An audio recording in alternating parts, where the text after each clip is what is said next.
Millet Marvels, changing the way world eats by Tenali Double Horse. ఒక master అనే వ్యక్తి ఒక కామెడీ ఆర్టిస్ట్గా ఎందుకు టర్న్ అయ్యారు? నా జీవితంలో కొన్ని ఫేస్ చేసిన చెప్పగలగాలని డిసైడ్ అయినా అట్లా రెండింటిని బ్యాలెన్స్ చేసుకుంటూ వచ్చింది. మీ టీచింగ్ స్టైల్ ఎలా ఉంటుందని తెలుసుకోవాలనిపిస్తుంది. అంటే ఎలా చేస్తారు అసలు మీ టీచింగ్ స్టైల్? నేను ఇప్పుడు ఒక మంచి కథ చెప్తాను. ఆ కథ ఏంటో మీకు తెలుసు. ఓ రోజు ఇద్దరు పిల్లలు ముంగటాళ్ళు ఎనికీళ్ళు ముంగటాళ్ళు ఎనికీళ్ళు అని నేను ఆగుతాను. అప్పుడు సదన్న ఎలా వచ్చిందన్న ఆ పేరు ఎలా వచ్చింది అసలు మీకు? మా అమ్మ నాన్న పెట్టిన పేరు సదానందుడు శివుడు. అందుకే ఇప్పుడు నా స్క్రీన్ మారుస్తున్నాను. ఇప్పటికీ ప్రౌడ్ ఫీల్ అయ్యే కొన్ని ఏమన్నా చెప్పగలుగుతారు? పిల్లలకు కావాలన్నటువంటి కోరిక ఎంతైతే ఉంటుందో వాళ్ళని పెంచడంలో చాలామంది విఫలమవుతున్నారు. ఎక్కేవారు ఎక్కండి, దిగేవారు దిగండి, ఆటో ఎక్కువసేపు ఆగది. ఇవరకే ఓ బాడకావు చేయబట్టి 3 రోజులు ఆటో ఆటుకున్నాను అంటాడు. అదేవిధంగా గుట్టల్లో గుసగుస అని ఒక షార్ట్ ఫిల్మ్ చేసిన. అంటే ఆ పిల్లలు కాలేజీకి పోయేటప్పుడు తల్లిదండ్రులు ఏమనుకుంటారు, హలో హలో ఎక్కడున్నావు, మీ వాడకోసకు మూల మీద ఉన్నా, తిన్నావా, తిన్నా, నీ మాటలు కూడా చక్కెర లెక్క తీయగా ఉంటాయి, చల్పలే కానీ చాలు ఫోన్ పెట్టాయి, సంధ్య సంధ్య సంధ్య ఫోన్ పెట్టేసింది. ఇగో ఏ బర్రెని చూసినా నేను చూసినట్టే అనిపిస్తాను, ఏ బర్రె మాట్లాడినా నువ్వు మాట్లాడినట్టే అనిపిస్తాను, నేను చూడాలనిపిస్తాను. రాదు దా తట్ట పట్టుకొని రా, నన్ను చూసినట్టు ఉంటుంది, పెండ వేసుకపోయినట్టు ఉంటుంది. ఒక ప్రభుత్వ ఉద్యోగి, మీరు గవర్నమెంట్ టీచరు, దాన్ని దీన్ని ఎలా బ్యాలెన్స్ చేస్తున్నారు? లేదంటే ముందు అయితే మామూలుగా సెలవులలోనే నేను నా నటనా ప్రపంచాన్ని విస్తరించుకోవాలనేటువంటి ఆలోచనతో ఇప్పుడు సెలవు పెట్టుకోవడం జరిగింది. Ladies and gentlemen, welcome to I dream media. నేను ప్రియదర్శన్. సో బేసికల్లీ కొంతమందిని వాళ్ళ ప్రెజెన్స్ చూస్తేనే మనకి నవ్వు వచ్చేస్తూ ఉంటుంది. కొంతమంది డైలాగ్స్ చెప్పి వాళ్ళ పర్ఫార్మెన్స్తో డైలాగ్ డెలివరీతో నవ్విస్తూ ఉంటారు. రకరకాల మనుషులను చూస్తాం కామెడీ ఆర్టిస్టుల్లో. బట్ ఈయన ఆల్ ఇన్ వన్ అనమాట. ఆయన డైరెక్ట్ ఆయన మొహం చూసినా మనకు నవ్వు వస్తుంది, ఆయన డైలాగ్ చెప్పినా నవ్వు వస్తుంది, ఆయన ఎక్స్ప్రెషన్స్ చూసినా నవ్వు వస్తుంది.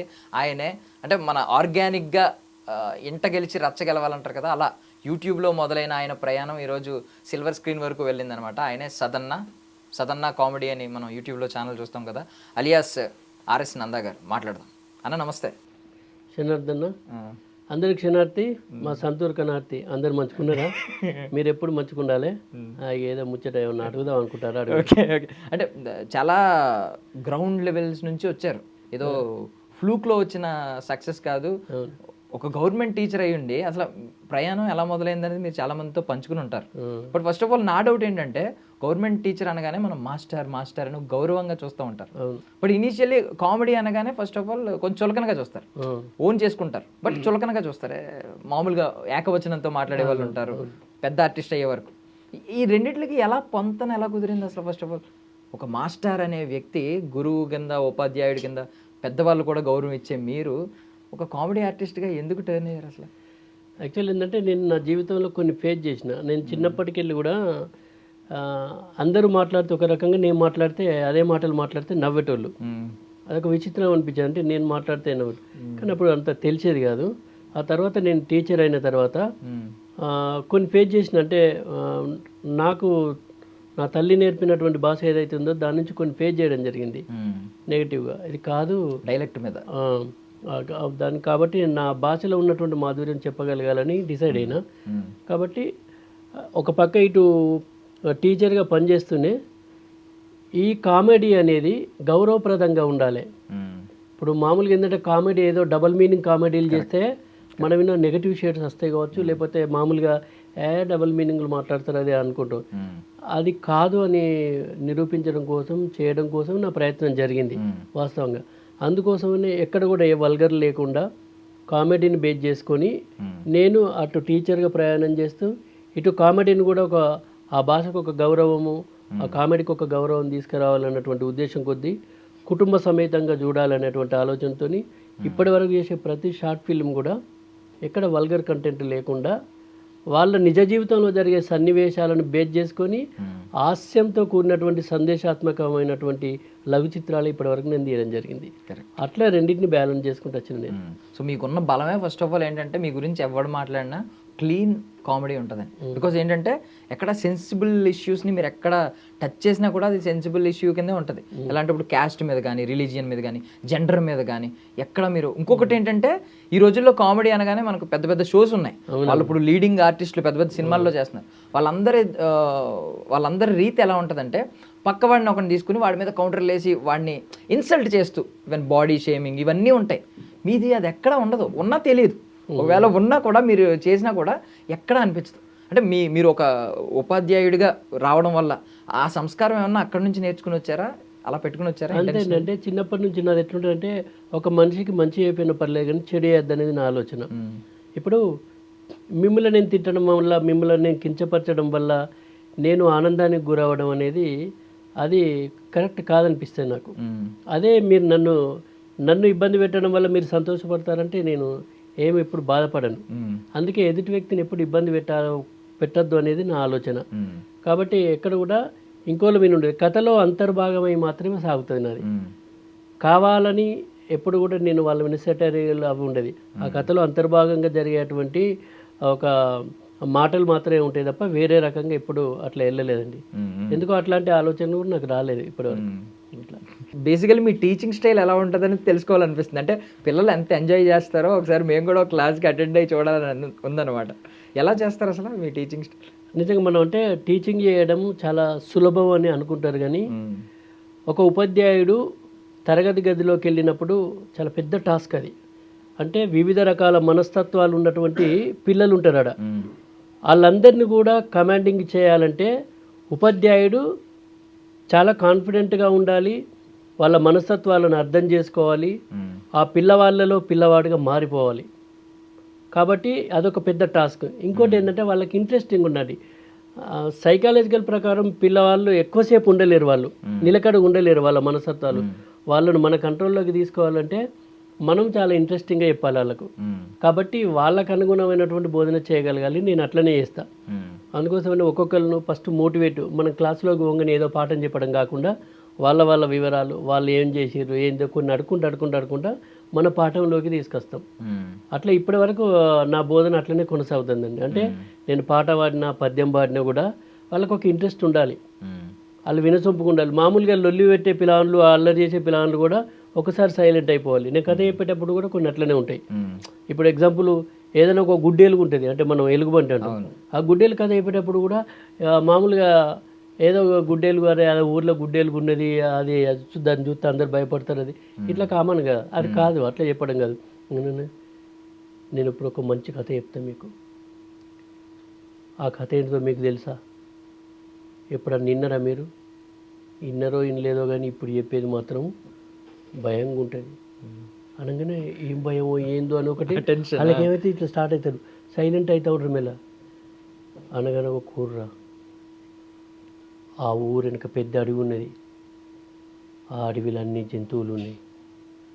అందులో ఒక ముసలి గుడ్డేలుగు ఉన్నది, అది బాగా డేంజర్ అని అందరికి ఇట్లా సైలెంట్ అవుతారు అన్నట్టు. ఓ రోజు ఇద్దరు పిల్లలు చింతపలకాయలకు పోయారు. పోయిన తర్వాత వాళ్ళని ఆ గుడ్డేలు కూర్చుంది. ఆ గుడ్డేలు చూసి మెల్లగా వస్తుంది. ఈ పిల్లలు గుడ్డేలు గుంజులేదు, వీళ్ళు చెట్టు కింద ఆ గుడ్డేలు పక్కకు మెల్లగా వస్తుంది. వీళ్ళు చింతపలకాయలు పట్టుకొని ముంగట నడతారు, వెనుక గుడ్డేలుగు నడుతుంది. ముంగటాళ్ళు వెనకీళ్ళు, ముంగటాళ్ళు వెనకీళ్ళు అని నేను ఆగుతా, వాళ్ళు కూడా అవుతారు సైలెంట్గా. ఏమవుతుందో పాప ఏమవుతుంది, ఎందుకంటే గుడ్డేలు చంపుతాను వాళ్ళకి ఎరికే వసేన్స్ ఉంటుంది. అది ఒక్కసారి మీద పడ్డప్పుడు ఒక సపోర్ట్ చేస్తా, వాళ్ళు భయపడుతుంది గంజు అంటారు. ఒక్కసారి బాగా భయపడ్డాం సార్ అంటే ఆ ఇంట్రెస్టింగ్ను చూపెట్టగలగాలి. ప్రజెంటేషన్ అనేది చాలా ఇంపార్టెంట్. ఒక కథను కథలాగా కాకుండా అభినయంతో చెప్తే పిల్లలు ఆసక్తిగా వింటారు. ఇంకోటి ఏంటంటే అది అనుభవపూర్వకంగా ఉండి మళ్ళీ ఎక్కడైనా చెప్పేటప్పుడు వాడు మళ్ళీ ఇమిటేట్ చేసే అవకాశం ఉంటుంది. అంటే కథ నేను కూడా ఇట్లనే చెప్పాలనుకుంటున్నాను. కాబట్టి చదువు చెప్పేటప్పుడు పిల్లల మనస్తత్వాలకు, పిల్లల స్థాయికి అనుగుణంగా ఒక ఉపాధ్యాయుడు పోయి చెప్పవలసి ఉంటుంది. అందుకే బోధన చేయడం అనేది పెద్ద టాస్క్ ఉపాధ్యాయునికి. నేను అట్లనే చెప్తాను. ఇప్పుడు మామూలుగా పద్యం చెప్పినా కూడా ఇప్పుడు తల్లిదండ్రులు ఉన్నారు, తల్లిదండ్రుల పట్ల ఒక వాల్యూస్ ఉంటాయి ఇక్కడ, మానవ విలువలు. అంటే తల్లిదండ్రుల పట్ల మనం ఎట్లా గౌరవంగా ఉండాలి, భక్తి భావంతో ఉండాలనే విషయం చెప్తాం మనం. అట్లాంటప్పుడు పద్యం చెప్పేటప్పుడు కూడా తల్లిదండ్రుల మీద దయలేని పుత్రుడు పుట్టనేమి వాడు గిట్టనేమి, పుట్టలోన చెదలు పుట్టదా గిట్టదా, విశ్వదాభిరామ వినురవేమా, విశ్వదాభిరామ వినురవేమా. ఇట్లా చెప్పేటప్పుడు వాళ్ళకి ఏంటంటే ఒక ఆసక్తి పెరుగుతుంది, నేను కూడా సార్లాగా వాడాలని అనుకుంటారు. కాబట్టి ప్రతిదీ టాస్కేనండి. అంటే బోధన చేయడం అంత సులభం కాదు, టాస్క్. బట్ ప్రతి ఉపాధ్యాయుడు తన ప్రయత్నంలో సక్సెస్ అయ్యి, తరగతి గదిలో తన బోధనలో సక్సెస్ అయ్యి ఇవాళ ఎంతోమందిని ఈ దేశానికి అందించారు. అందుకే ఉపాధ్యాయుడు ఎప్పుడు కూడా చాలా గొప్పవాడు. బా, అంటే బేసికల్లీ నేను తెలుగు భాష పరిజ్ఞానం మీరు చదువుకున్న చదువు నేర్పుతుంది. ఇప్పుడు కళాకారుల కుటుంబం నుంచి ఏమన్నా వచ్చారా మీరు? ఇవన్నీ కళలో ఎలా వచ్చినాయి? లేదండి, అసలు మా ఇంట్లో కళాకారులు ఎవరు లేరు. మా చిన్నప్పుడు మా ఊర్లో చిరుతల రామాయణం వేసేటోళ్ళు, వాళ్ళు ప్రాక్టీస్ చేస్తుంటే కూడా పోయి చూసేటోళ్ళం. కానీ అప్పుడు మనకు వేషాలు వేసే, అది ఒక వేషం వేయాలంటే కొంత పైసలు కట్టాలి ఆ వేషానికి, ఎందుకంటే కావాల్సినటువంటి ఖర్చు ఉంటుంది కాబట్టి మనకు ఆ స్థాయిలో అవి లేవు. కానీ చూసి ఆనందపడటం, అప్పుడు వేషం వేసేంత లేదు. అట్లా ఇవన్నిటిని అబ్జర్వ్ చేస్తూ మా ఊళ్ళో ఉన్నటువంటి ఒక వెండి తెర 16 mm ఉండే, ఆ 16 mmలో సినిమా చూస్తూ ఏదో ఒక రోజు నేను దీని మీద కనిపించాలని ఒక చిన్న బీజం నా మనసులో చిన్నప్పుడు పడ్డది. ఆ బీజానికి అనుగుణంగా కాలాన్ని దాటుతూ పరిశ్రమిస్తూ ఇవాళ మీ ముందు ఇక్కడ కూర్చున్నా. నేను థియేటర్ బ్యాక్గ్రౌండ్ నుంచి ఏమైనా చేసి వచ్చారా? ఏది లేదు, ఏ ట్రైనింగ్ లేదు, దేనికి నాకు శిక్షణ లేదు, పరిశీలనే నా గురువు, అంతే. వా, అద్భుతం, అసలు అద్భుతంగా ఉంది. అసలు రోజు పిల్లలు అంటే ఏదో రోజు అమ్మ పాఠాలు వినాలి అనే కాకుండా ఒక థియేటర్ ప్లే జరుగుతూ ఉంటుంది కదా, అలా అనుభవిస్తూ ఉంటారు రకరకాల భావోద్వేగాలు. అవునవును, అక్కడ ఆ సందర్భాన్ని బట్టి టీచర్ ఆటోమేటిక్గా మారుతారు. ఇప్పుడు క్వశ్చన్లు అడిగేటప్పుడు కూడా రకరకాల సమాధానాలు వస్తాయి. ఒక ఉపాధ్యాయుడు పాఠానికి అనుగుణమైనటువంటి ప్రశ్నలు ఉంటాయి, జీవిత అనుభవంలో ఉన్నటువంటి ప్రశ్నలు ఉంటాయి, అక్కడ ఉన్నటువంటి పరిస్థితులకు అనుగుణంగా ఉద్భవించేటువంటి ప్రశ్నలు ఉంటాయి. ఈ ప్రశ్నలన్నింటిలో కొన్ని హాస్యాస్పదంగా ఉంటాయి, కొన్ని బాధాకరంగా ఉంటాయి. రకరకాల జవాబులు చెప్పాల్సి ఉంటుంది ఉపాధ్యాయుడు, అంటే ఆ సందర్భానుసారంగా. కాబట్టి పిల్లల యొక్క ప్రశ్నలకు రకరకాల సమాధానాలు మనం చెప్పాల్సి వస్తుంది. సో బికాజ్ ఇంట్రెస్ట్ క్రియేట్ చేసి చెప్తున్నారు కాబట్టి మీలో తెలియకుండా ఒక స్క్రీన్ ప్లే రైటర్ ఉన్నాడు. ఐ మీన్ ఒకటి ఉంటుంది కదా, ఎప్పుడన్నా లోపల ఒక క్రియేటర్ ఉన్నప్పుడు దాన్ని బయట పెట్టుకోవాలి, 10 మంది దాన్ని అప్రిషియేట్ చేయాలని ఉంటుంది. ఆల్రెడీ యూట్యూబ్లో అది గెలుచుకుంటూ వచ్చారు. ఏంటి ఇంకేమన్నా ఉందా సిల్వర్ స్క్రీన్ మీద కూడా ఎప్పుడన్నా మిమ్మల్ని ఒక మేకర్గా కావచ్చు, ఒక రైటర్గా కావచ్చు, ఇలాగేమన్నా చూడొచ్చా? ఉంది, కానీ ఇప్పటికైతే ప్రస్తుతానికి ఆలోచన. ఎందుకంటే ఇప్పుడు నన్ను నమ్మి పెట్టుబడి పెట్టాలంటే ఫస్ట్ నా మీద నమ్మకం కుదరాలి.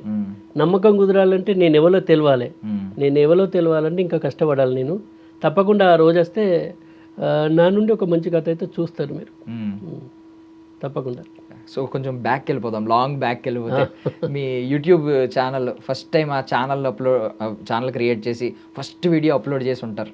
ఏంటి అదంతా అప్పుడు ఎమోషన్స్ ఏంటి, దాని రియాక్షన్స్ ఏమొచ్చినాయి ఫస్ట్ వీడియో అప్పుడు?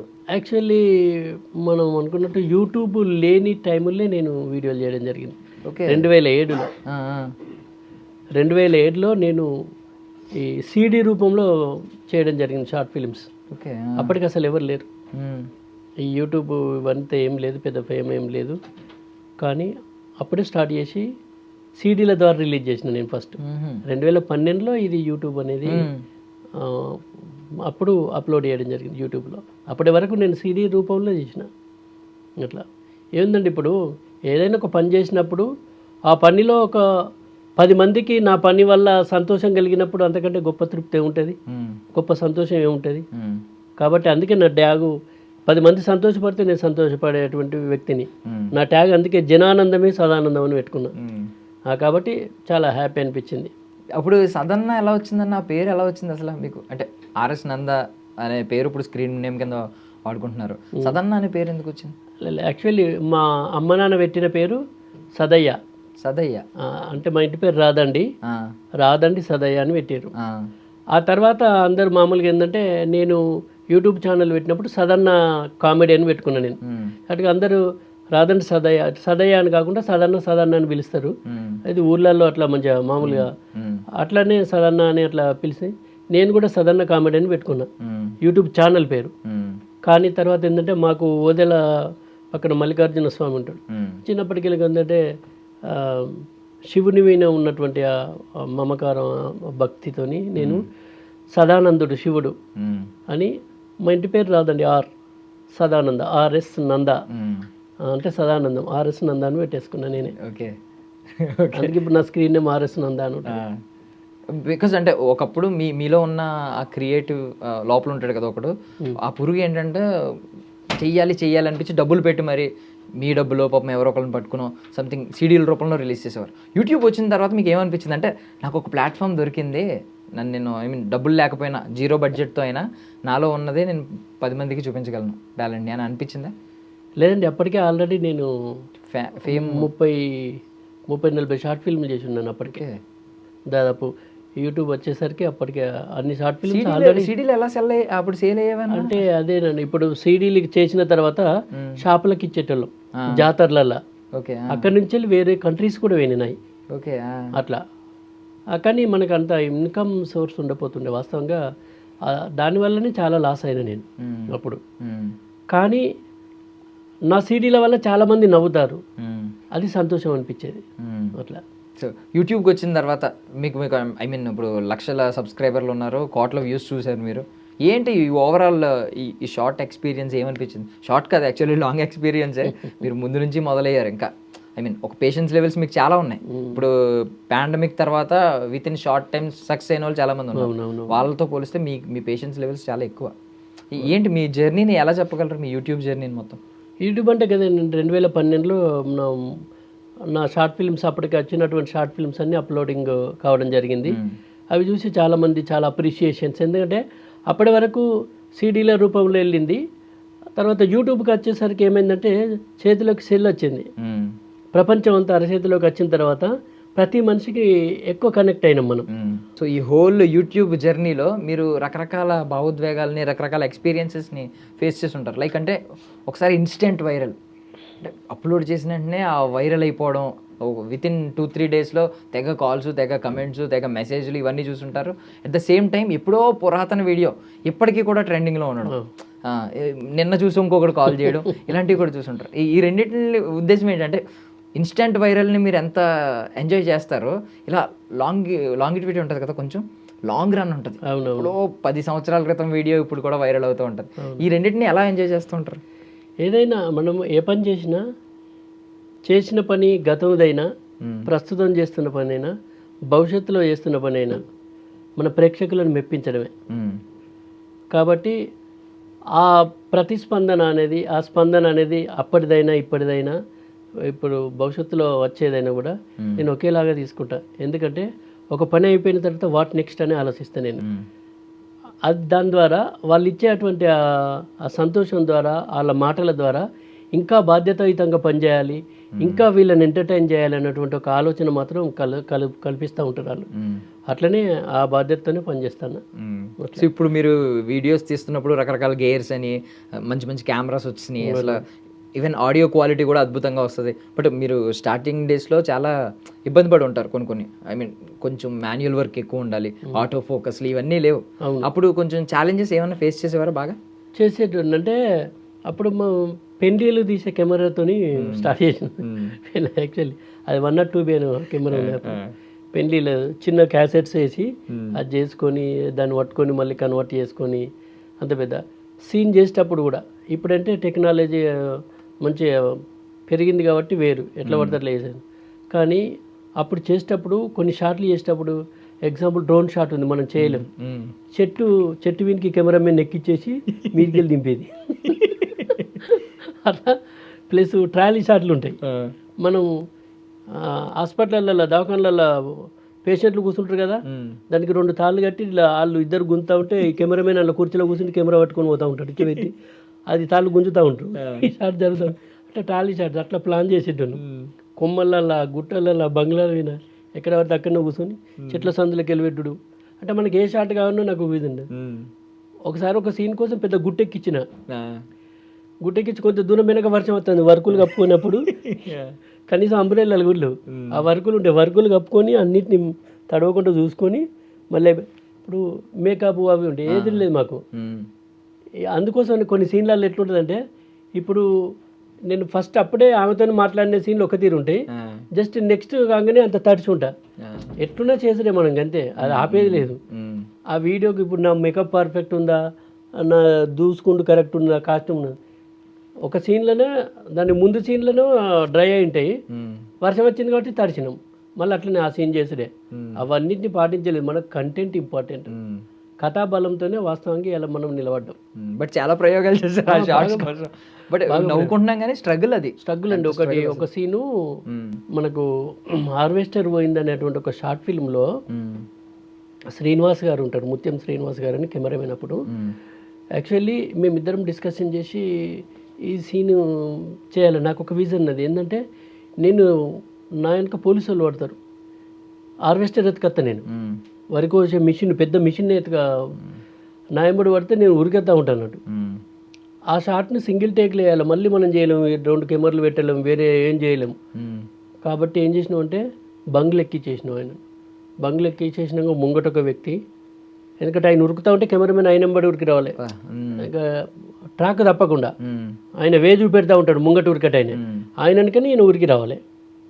అట్లా మేము ఎడ్జిలో ఫార్ఫిట్ వాళ్ళ పక్క పొంటి కెమెరా పెట్టుకొని ముంగట ఆయన ఉరుకుతుంటే నేను ఎట్లనైతే ఉరికేస్తూ ఉంటాడో కెమెరామెన్ కూడా అదే స్పీడ్లో వచ్చేసి ఎక్కడైతే ఆయన ఆగుతాడు నేను కిందుండి చెప్పేటోని, అంటే రన్నింగ్లో డైలాగ్ వినవడం కాబట్టి వాళ్ళకి వినవడాలని చెప్పేసి నేను కరెక్ట్గా ఉరికొచ్చి ఒక మంచం కింద జొర్రాలండి. ఆ మంచం కింద వచ్చి మొత్తం ఇవన్నీ దెబ్బలు తాకినాయి, కానీ షాట్ని ఎక్కడ ఆపాలి అట్లనే కంటిన్యూ చేసినాం. ఇమీడియట్గా మళ్ళీ అందులో కాళ్ళ కిందికి వెళ్ళి పోయి గడ్డి కుప్పలు జొరాలి. ఈ షాట్ అని ఒకటేసారి ఇట్లా చేసేసినాం, సింగిల్ టేక్లో. అది వండర్ అనిపిస్తుంది. దెబ్బలు తాకి రక్తాలు వెళ్తున్నాయి అయినా కూడా ఆపలేదు, ఆ షాట్ని ఆపలేదు, చేసేసిన వాటిని. తర్వాత దుడుచుకొని ఇవన్నీ కట్ చేస్తే 4-5 రోజులు మొత్తం ఇవి లేవలే. అంటే అప్పుడు చేసేటప్పుడు ఎంత బాధ ఉంటుందో, జనాన్ని నవ్వించడం కోసం ఎంత కష్టపడతాం ఒక ఆర్టిస్టు అనేది చాలా ఫేస్ చేయడం జరిగింది. అసలు ఎన్నిసార్లు దెబ్బలు తాకినాయో. రీసెంట్గా కూడా మేము మలసకపడ్డాడని ఒక షార్ట్ ఫిలిం చేసినాం. యాక్చువల్ దునికేది ఉంటుంది పెద్ద హైట్ వింకెల్, ఈ హైట్ వింకెల్ కింద దునకాలి. ఒరిజినల్గానే నేను ఇట్లా వస్తున్నా స్లిప్ అయి కథ పడ్డా నేను.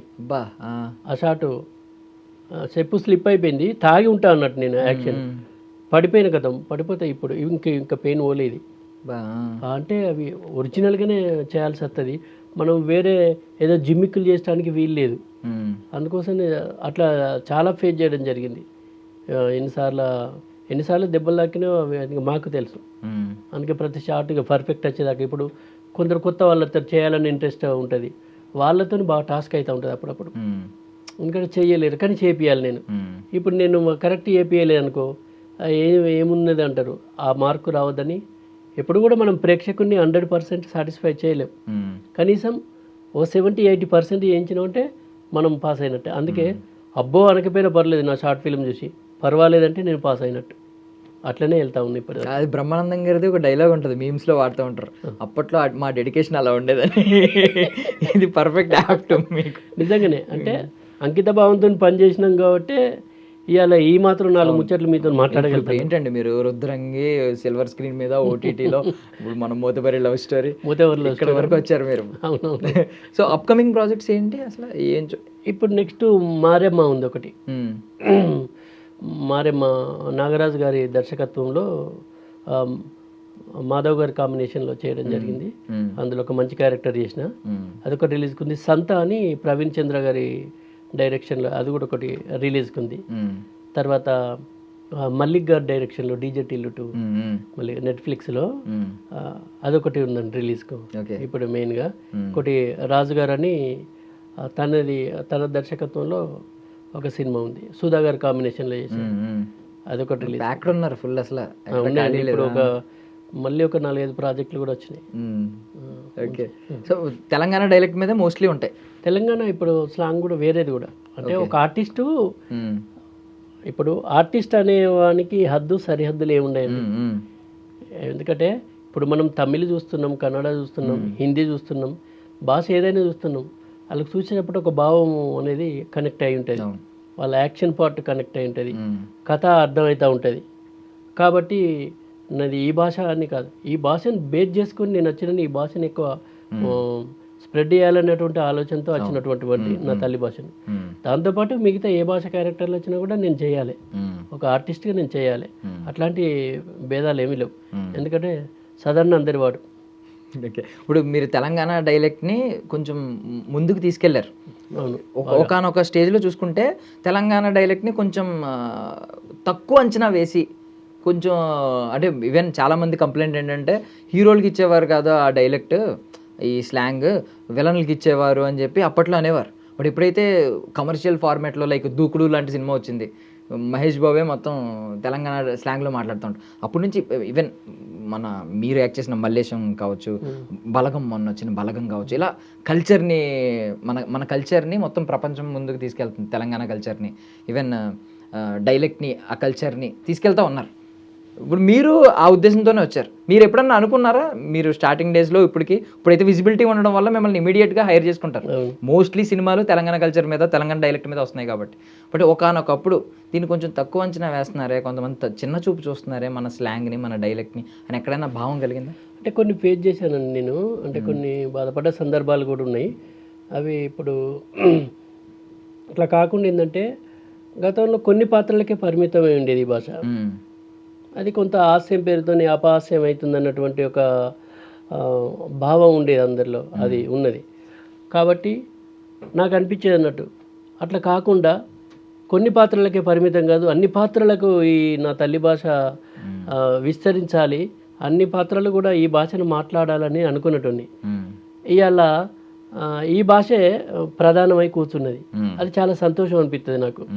అందులో అంటే ఆ భాషకు తీసుకెళ్లడంలో నా వంతు పాత్ర ఉండడం కూడా నాకు చాలా హ్యాపీ అనిపిస్తుంది, అది చాలా సంతోషం. అట్లా కాబట్టి ఇప్పుడు అన్నీ ఆ భాషను బేస్ చేసుకొని చాలా సినిమాలు వస్తున్నాయి. ఏదైనా ఇప్పుడు మనం అదొక్కటే కాదు, ఇప్పుడు ప్రాంతాల వారిగా రాయలసీమ నుంచి వెళ్ళి కావచ్చు, శ్రీకాకుళం బేస్ చేసుకొని కావచ్చు, ప్లస్ తెలంగాణ బేస్, అన్ని భాషలు వేస్తున్నాయి. కాకపోతే ఇలా వెండితెరకు మాత్రం ఒక ప్రధానమై అయితే ఉన్నది. అవునవును, ఈవెన్ పార్టీ అనే పదం కంటే దావత్ అనే పదం ఒక ఎగ్జైట్మెంట్ ఇస్తుంది. ఈవెన్ ఆంధ్ర వాడికైనా ఇస్తుంది, దావత్ చేసుకుందాం అందరం. ఏదైనా అదేనండి భావం, అదే. ఇప్పుడు అందరం కలిసి, అందరము వాళ్ళైనా మనమైనా ఎవరైనా అక్కడ ఎక్స్ప్రెస్ చేసేటువంటి విధానం ఉంటుంది చూసినా, అవి ఒక్కొక్కరు ఒక్కొక్క టైపు ఎక్స్ప్రెస్ చేస్తారు. ఆ భాషను ఆకలింపు చేసుకునేటువంటి విధానం ఒక తీరుగుంటుంది. అందుకే ఆ ట్రావెల్లో నా భాషను నేను కొంచెం ముందుకు తీసుకెళ్లడంలో నా పాత్ర కొంచెం అట్లా చేయడం జరిగింది. ఇప్పుడు సదన్ అందరివాడు అయిపోయాడు, కానీ మీరు మొదలైన 2007 ఆ టైంలో మీరు మొదలైనప్పుడు తెలంగాణ ప్రజల్ని దృష్టిలో పెట్టుకుని, అంటే మీ ఆడియన్స్, మెయిన్ స్ట్రీమ్ ఆడియన్స్, మీరు తెలంగాణ ప్రజలను దృష్టిలో పెట్టుకునే వీడియోలు చేసేవారా? లేదు ఇది అందరికీ రీచ్ అవుద్దని? లేదండి అట్లా నేను ఏది ఆలోచించలేదు. ఇప్పుడు నేను చేసే పని 10 మంది మెచ్చాలనేటువంటి ఆలోచనతోనే చేసిన నేను. ఇక్కడ ఇంకోటి, నేను మాట్లాడిన మొదటి పలుకు మా అమ్మే నా గురువు కాబట్టి, మా అమ్మ ఏదైతే నేర్పిందో ఈ పలుకులో ఉన్నటువంటి మాధుర్యాన్ని ఎందుకు చూపెట్టద్దు అనుకున్నా, అట్లా నేను చేసిన. ఇలా వాళ్ళు మెచ్చాలి, వీళ్ళు మెచ్చాలి, అందరికీ కనెక్ట్ అవ్వాలని అనుకున్నాను. కానీ అయ్యాలి, అది అందరికి కనెక్ట్ అయ్యింది. నాకు not only Telangana, not only Andhra, Telugu వాళ్ళు ఉన్న ప్రతి దేశం నుంచి అభిమానులు ఉన్నారు. ఎందుకంటే అందరికి ఏదైనా, ఇప్పుడు నేను చేసేది కొన్ని కాన్సెప్ట్లు కొందరికి నచ్చచ్చు, కొందరికి నచ్చపోవచ్చు. అందరినీ మెప్పించాలని కథలు ఉండేవి మన దగ్గర, అందరినీ మెప్పించే కథలు ఉండేవి. ఎందుకంటే నేను చెప్పే డైలాగు మీకు నచ్చచ్చు, నచ్చకపోవచ్చు. నచ్చితే అదే పర్వాలేదు అంటారు, నచ్చకపోతే ఎందుకు చేసిందంటారు. ఏదైనా మనం పాజిటివ్గానే స్వీకరించాలి. అట్లా నేను నా పని నేను చేసిన, అంటే నా తల్లి భాషలో ఉన్నటువంటి మాధుర్యాన్ని విస్తరించాలి. ఎవరికి నచ్చుద్ది, ఎవరికి నచ్చదని నేను అనుకోలేదు. కాకపోతే ఏంటంటే ఫ్యామిలీ కూర్చొని చూడాలి. ఇవన్నీ చేయడానికి ఒక 2 నెలలు నేను చాలా కష్టపడ్డా. అంటే నా గ్రౌండ్ వర్క్ చేసుకున్న 2 నెలలు ఈ ప్రపంచాన్ని మర్చిపోయి పనిచేసిన నేను. మా మిత్రుడు పోతు సత్యం అని నా వెంబడే తిరిగేటోడు. అంటే నువ్వు అనుకుంటే ఏదైనా చేయగలవని చెప్పేటోడు ఆయన. అట్లా నేను ఏం చేయాలని ఆలోచించినప్పుడు ఈ భాషను ఎందుకు తీసుకెళ్ళొద్దు, ఈ భాషతో నేను ఎందుకు పోవద్దు అనుకున్నా. అట్లా తీసుకెళ్ళినా, కానీ నేను ఇట్లా అందరూకి కనెక్ట్ అయింది, ఇంత స్ప్రెడ్ అయింది అని ఎప్పుడు ఆలోచించలే. నా పని నేను నిజాయితీగా చేయాలనుకున్నా చేసిన, ఇప్పుడు కూడా అదే చేస్తున్నా. అదే పని చేయి ఫలితం ఆశించక అన్నట్టు మీరు ఫలితం అంటే నా ఆశించలేదు పని కానీ- మాత్రమే నేను చేసుకుంటూ వెళ్ళిపోతున్నా. ఇప్పటికీ నేను అందుకోసమే నేను దేనికోసం ఇప్పుడు వెంపర్లట్లే అది కావాలి ఇది కావాలని లేదు. నా పని 10 మంది మెచ్చుతా చాలనుకుంటా, అంతే, అంతకంటే ఎక్కువ ఏం లేదు నాకు. బట్ మీ రైటింగ్స్, మీరు డెలివరీ చేసిన ఆ పర్ఫార్మెన్సెస్ ఈరోజు మిమ్మల్ని లక్షల మందికి చేరువ చేసింది. ఈవెన్ తెలుగు వాళ్ళు ఎక్కడున్నా కూడా మీకు అభిమానులు చాలా మంది ఉన్నారు. సదన్ అంటే గుర్తుపట్టిన వాళ్ళు లేరు. సో అలాంటి స్టేజ్కి వెళ్ళారు. సో మీకు బాగా లైక్ సృజన తిన్నావరా ఇది ఉంది కదా, ఏం కూర, సంధ్య, సో ఇలాంటివి ఉన్నాయి కదా, మిమ్మల్ని బాగా ఆ టైంలో కొంచెం మీరు గర్వపడి అమ్మో అవును నేనే గొప్పగా రాశాను, నేను బాగా రాశాను, నేను బాగా పర్ఫామ్ చేయగలిగాను అని ఇప్పటికీ ప్రౌడ్ ఫీల్ అయ్యే కొన్ని ఏమన్నా చెప్పగలుగుతారా వర్క్స్? అట్లా ఏం లేదండి. అంటే నేను యాక్చువల్ ఏంటంటే నేను గర్వంగా ఎప్పుడు అనుకోలేదు. కాకపోతే ఏంటంటే నేను రాసినవి, నేను చేసినవి జనాన్ని మెప్పించినవి అనేటువంటి ఒక సంతోషం మాత్రం ఉండేది. ఆ సంతోషంలో నెక్స్ట్ చేయబోయేటువంటి ప్రాజెక్టుకు నేను బాధ్యతాయుతంగా పనిచేయాలని ఒక భయం కూడా ఉండేది. అట్లా అంటే ప్రేక్షకులు పంచుకున్నటువంటి సంతోషంతో భవిష్యత్తులో చేసే ప్రాజెక్టులు భయంతో చేస్తుంది, ఓ బాధ్యతతో చేస్తుంది, బాధ్యత పెంచుకొని చేస్తుంది. ఎందుకంటే ఇలా నేను చేసిన ఒక షార్ట్ ఫిల్మ్ మీకు నచ్చింది అనుకోండి, నెక్స్ట్ మీరు ఏమనుకుంటారు, ఒక ఆర్ఎస్ నంద చేసే షార్ట్ ఫిల్ము నెక్స్ట్ దీనికంటే కొంచెం మంచిగానే ఉంటుంది, కనీసం నవ్వుకోవచ్చు అని ఒక కాన్ఫిడెన్స్ మీకు ఉంటుంది. చూసినావు ఆ ఎక్స్పెక్టేషన్, అది తగ్గకుండా మాత్రం చేయాలనే ఆలోచన ఉంటుంది నాకు. అట్లనే చేస్తున్నా. అట్లా మీరు చెప్పిన దానిలో గడుసు పొరల్లో డైలాగులు ఉంటాయి. యాక్చువల్ ఏంటంటే ఒక మాసుగా పెరిగేటువంటి ఒక పిల్లగాడు, మాసుగా మాట్లాడేటువంటి పిల్లగాడు పాపం ఇప్పుడు ఎప్పుడైనా తల్లిదండ్రులు పిల్లలు కావాలన్నటువంటి ఆలోచన ఆసక్తి ఎక్కువ ఉంటుంది చాలామందికి పాపం. కానీ పిల్లలకు కావాలన్నటువంటి కోరిక ఎంతైతే ఉంటుందో వాళ్ళను పెంచడంలో చాలామంది విఫలమవుతున్నారు. అట్లాంటి క్యారెక్టర్ను కథను బేస్ చేసుకొని రాయడం జరిగింది. అది గడుసుపోరడు అనేది. ఆడు అట్లా అంటాడు అన్నట్టు, 3 రోజులకి వెళ్ళి ఆటోను మీద పెడతాడు, ఆయన ఆడుకునే ఆటోను.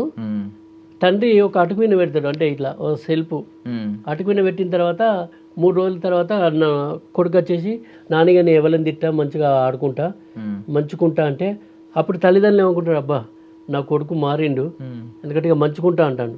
అప్పటిదాకా అందరి జోలికి పోయేటోడు, ఆడు అందరిని తిట్టేటోడు, గడిసోడు కాబట్టి. ఇక మారిన మంచిగా అంటే ఇక మాకు కావాల్సింది ఇదే రాని ఆ అటుకు మీద ఉన్నటువంటి ఆటోని తీసిస్తాడు. తీసిచ్చిన తర్వాత ఆడుకుంటాడు. ఫస్ట్ ఏమంటాడు, ఎక్కేవారు ఎక్కండి, దిగేవారు దిగండి, ఆటో ఎక్కువసేపు ఆగది. ఎక్కేవారు ఎక్కండి, దిగేవారు దిగండి, ఆటో ఎక్కువసేపు ఆగది. ఇవరకే ఓ బాడుకావు చేయబట్టి 3 రోజులు ఆటో ఆటకు విను అంటాడు.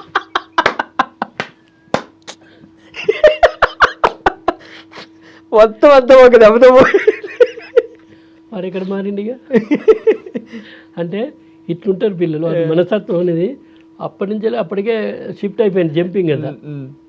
కాబట్టి అందుకోసమే పిల్లలను అంటే పిల్లలు కావాలనేటువంటి కోరిక ఏదైతే ఉంటుందో పెంచాలనేటువంటి ఒక మంచి కోరిక కూడా ఉండాలి అనేది తల్లిదండ్రులకు ఉండాలనేది నేను ఆ కాన్సెప్ట్ ద్వారా చెప్పడం జరిగింది.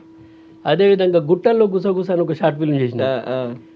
అంటే ఆ పిల్లలు కాలేజీకి పోయేటప్పుడు తల్లిదండ్రులు ఏమనుకుంటారు, బాయ్ మమ్మీ, బాయ్ డాడీ అని మంచిగా చెప్తారు ముద్దుగా. ఆ బాయ్ నాన్న మంచిగా అవ్వకుంటే సరే డాడీ, సరే అమ్మ అండి వెళ్ళిపోతారు. కానీ వాళ్ళు ఎక్కడికి పోతారు ఏందని తెలియదు. ఇట్లా కాలేజీ తప్పించేసి వాళ్ళు గుట్టలలో ముచ్చలు పెట్టుకుంటూ ఉంటారు.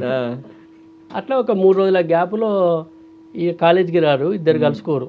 అప్పుడు మాట్లాడుకుంటారు, ఈ రాజు సంధ్య అని వాళ్ళిద్దరు. అప్పుడు హలో హలో ఎక్కడో మీ వాడకోసకు మూల మీద ఉన్నా, తిన్నావా, తిన్నా, కాకరకాయ చేదు లేదా, మా అమ్మ చక్కెర వేసింది, నీ మాటలు కూడా చక్కెర లెక్క తీయగా ఉంటాయి, చల్పలే కానీ చాలు తీ, ఫోన్ పెట్టాయి, సంధ్య సంధ్య సంధ్య ఫోన్ పెట్టేసింది. అంటే ఇట్స్ మీన్ ఇది అప్పట్లో చాలా వైరల్ ఇది. అంటే వీళ్ళు ఎంతసేపు మాట్లాడుకుని ఏం ప్రయోజనం ఉండేది, గిదే ముచ్చట్లు కాలేజీలలో. అందుకోసమే సమయం వృధా చేసుకోవద్దు, అమ్మా నాన్నలు మీద కొన్ని పెంచుకుంటారు ఆశలు, వాటిని విస్మరించకుండా కష్టపడండి అని చెప్పడం కోసం గుట్టల్లో గుసగుసని ఒక షార్ట్ ఫిల్మ్ జరిగింది. అట్లా చాలా డైలాగులు వైరల్ అయినాయండి. సాధారణంగా కామెడీ అనగానే 10 మందిని నవ్విస్తే చాలు అనే మోటివ్తో చాలామంది వస్తూ ఉంటారు. మీరు నవ్వించి కొంచెం వాళ్ళకి ఒక మెసేజ్ ఇద్దాం, ఎండింగ్లో ఒక ఒక ఒక విషయం చెప్దాం, ఒక నిజం చెప్దాం, ఒక థాట్ ప్రొవోకింగ్ ఒకటి నాటుదాం బ్రెయిన్లో అని చెప్పి పెట్టుకున్నారు. ముందు నుంచి ఇదేనండి? ఏమన్నా మధ్యలోకి వెళ్ళిన తర్వాత ఎవరన్నా ఐడియా ఇచ్చారా, సజెషన్ ఇచ్చారా? లేదు బాగుంది నీ కామెడీతో పాటు ఇది కూడా ఏమన్నా మెసేజ్ అని ఎవరన్నా సజెషన్ ఇచ్చారా? లేదండి, లేదు. ఫస్ట్కి వెళ్ళి నేను కథ రాసుకున్నా, డైలాగులు రాసుకున్నా, ఏది చేసినా ఒక్కడనే ఒంటరిగానే డిసిజన్. అంటే ఫెయిల్ అయినా పాస్ అయినా నేనే కారణం. అట్లనే ఇప్పుడు కూడా ఎవరు ఉండరు. నేనే కథలు రాసుకుంటా, నేను ఒక్కడనే సింగిల్గా ఉంటా, అన్నీ నేనే చేసుకుంటాను. మిగతా నాకు ఈ ఆర్టిస్ట్ కావాలి అవన్నీ నేనే, ఎవ్రీథింగ్. ఈవెన్ ఇప్పటి వరకు నేను చేసినటువంటి షార్ట్ ఫిల్మ్లు డబ్బింగ్ లేకుండా విడుదల చేయలే. ఇప్పుడు మామూలుగా ఇవి ఉన్నాయి కదా సింక్ సౌండ్ కూడా నేను వాడాను. ఇప్పుడు కూడా డబ్బింగ్ ఉంటుంది నాది. ఇప్పటి వరకు డబ్బింగ్ చేయకుండా ఏ షార్ట్ ఫిల్మ్ రిలీజ్ చేయలే నేను. కాబట్టి అన్నీ నేనే ఒంటరిగానే మొత్తం కథ రాసుకోవడం కానీ చేసుకోవడం కానీ. ఎందుకంటే నా ప్రతి కథలో ఒక సామాజికమైనటువంటి హాస్యంతో కూడిన సామాజిక సందేశం ఉండాలని కోరుకుంటాను నేను. అట్లనే ఇప్పటి వరకు అట్లా రాసుకుంటున్నా. ప్రతి దాంట్లో ఇంటర్నల్ ఒక మీనింగ్ ఉంటుంది, ఇంటర్నల్ ఒక సందేశం ఉంటుంది. అంటే కామెడీ ఉండాలి. ఇవాళ రేపు ఏంటంటే మనుషులకు ఇది యాంత్రికమైనటువంటి జీవితం యంత్రం అయిపోయింది. టెన్షన్ లైఫ్ అంతా.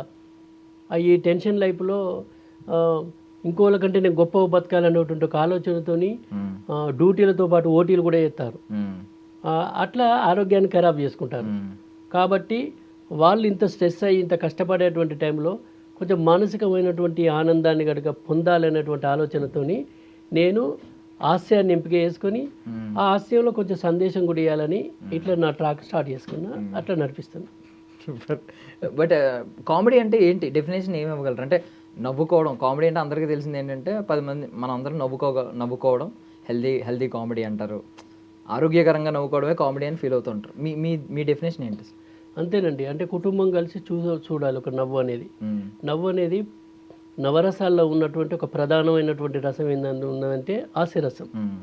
అలాంటి హాస్యరసానికి దూరమై ఇలా చాలామంది జబ్బులకు దగ్గర అవుతారు, రోగాలకు దగ్గర అవుతారు. కాబట్టి నేనేమంటా అంటే హాస్యం అంటే ఏమి లేదు, మాటలతో కానీ అభినయంతో కానీ ఒక మనసును కదిలించి ఒక కొత్త తవ్వలోకి తీసుకెళ్ళాలి. కొత్త తవ్వ మీన్స్ ఆనందకరమైనటువంటి తవ్వలోకి తీసుకెళ్ళాలి. అంతకు మించిన హాస్యం ఉండేది. అది మాటలతో కావచ్చు, మన చేతులతో కావచ్చు.